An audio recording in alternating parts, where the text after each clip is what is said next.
Hai, kembali lagi di channel YouTube aku.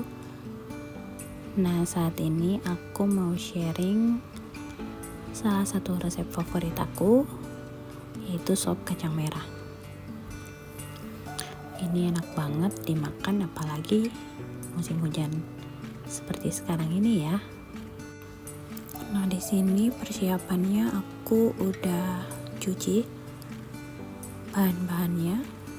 Sayur-sayurnya itu aku udah cuci, terus aku siapin larutan garam ini untuk ngerendam kembang kol. Biasanya aku pakai teknik seperti ini untuk ngerendam kembang kol dan brokoli, karena kan kita nggak tahu tuh di dalam kembang kol dan brokoli itu biasanya ada hewan-hewan kecil dan hanya bisa mati dengan sendirinya saat kita rendam dengan larutan garam.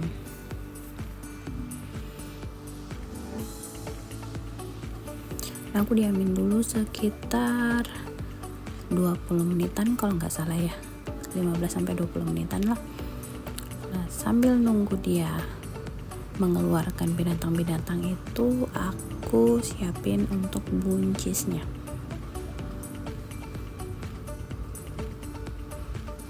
Di sini aku keluarin urat-urat buncis ya, biar nggak keras saat dimakan. Nah, untuk wortel dan kentangnya aku kupas dan rendam. Nah, kebiasaan aku nih kalau aku lagi masak, aku paling nggak bisa lihat kotoran-kotoran ada di wastafel. Aku tuh pengennya bersih. Begitu juga kalau ketika aku masak, kalaupun ada 1-2 barang aja yang kotor, pasti langsung aku cuci. Nah, siapa nih yang samaan kayak aku? Di sini wortelnya aku kupasin dulu ya. Maafin kalau aku agak lelet dalam mengupas. Ada nggak sih yang samaan kayak aku nggak tahu pakai pengupas wortel yang tinggal serut-serut itu? Aku kebiasaannya pakai pisau. Jadi kalau pakai yang pengupas yang untuk serut-serut itu aku nggak tahu. Nah, di sini aku udah pisahin kembang kol yang tadi, buncis, wortel dan kol.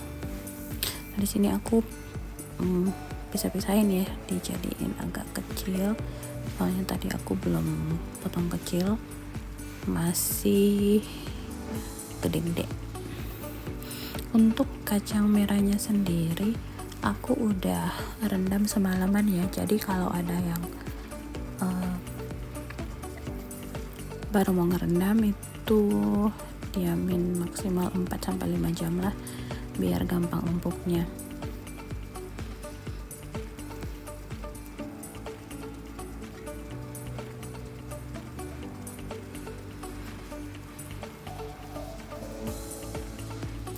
Nah, setelah itu aku beralih ke wortel dan kentang. Di sini untuk kentangnya aku potongnya jadi 4 bagian.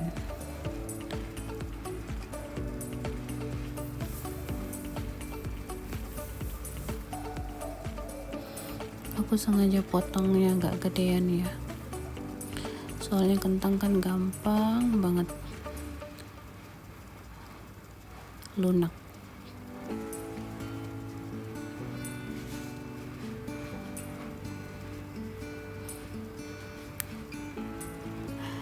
Untuk wortelnya aku motongnya seperti kembang ya. Jadi tekniknya itu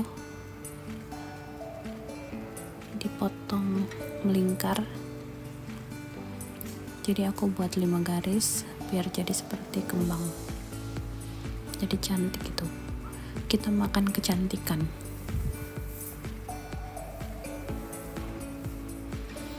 Ini kita potong-potong sampai semua selesai ya.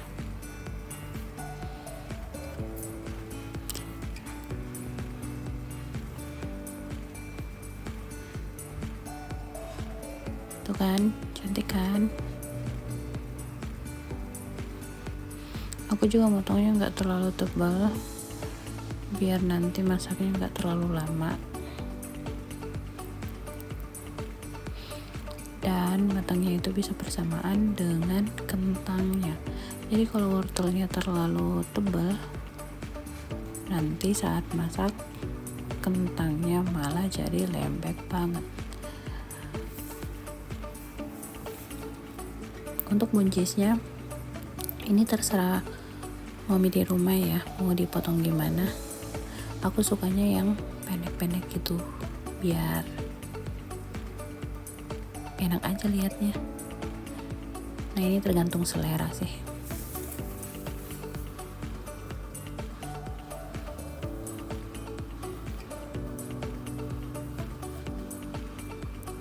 Ini kacang merahnya udah aku rendam semalaman. Aku udah siapin daun bawang. Nah ini untuk daun bawangnya aku biasanya bagi dua, Mam. Ada batang yang warna putih itu biasanya aku potong-potong duluan itu untuk ditumis bersamaan dengan bumbu halusnya. Jadi aroma dari bumbunya itu wangi banget. Boleh dicobain ya di rumah. Aku juga biasanya tumisnya pakai daun salam. Ini menambah aroma banget karena di sini aku kehabisan lengkuas, jadi aku nggak pakai lengkuas. Biasanya aku pakai lengkuas sedikit aja, seruas jari itu untuk menambah aroma. Nah yang lebih pertama kita rebus itu adalah kacang merah. Karena kenapa? Kacang merah biasanya lebih lama matangnya daripada sayuran yang lain. Kita tutup. Wah, ternyata cepet banget ya masaknya.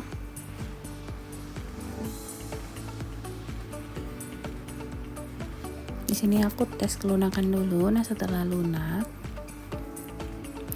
aku masukin daun bawang bagian putih. Aku tambahin kaldu jamur, garamnya aku pakai 2 sendok karena aku pakai kuahnya banyak.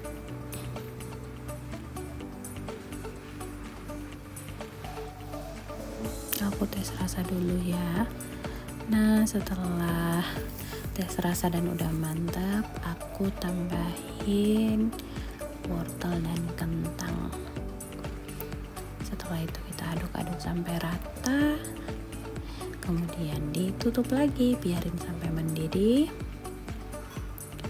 dan dia melunak.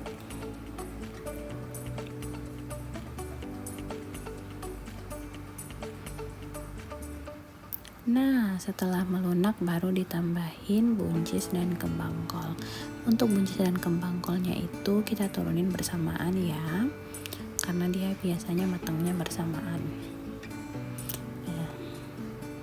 Ini kita aduk-aduk sebentar, kita tutup lagi, biarin sampai mendidih. Tada! Ini sayur sopnya enak banget, dijamin. Boleh dicoba di rumah ya. Nah untuk sentuhan terakhir kita tambahin daun bawang dan daun sup. Kenapa aku taruh di terakhir? Karena kalau kita taruhnya di awal itu biasanya dia berubah warna dan gak hijau lagi, jadi kelihatan gak seger, Mam. Jadi kita campurinnya itu di bagian akhir ketika akan diangkat ya. Oke, sudah matang. Selamat mencoba di rumah ya.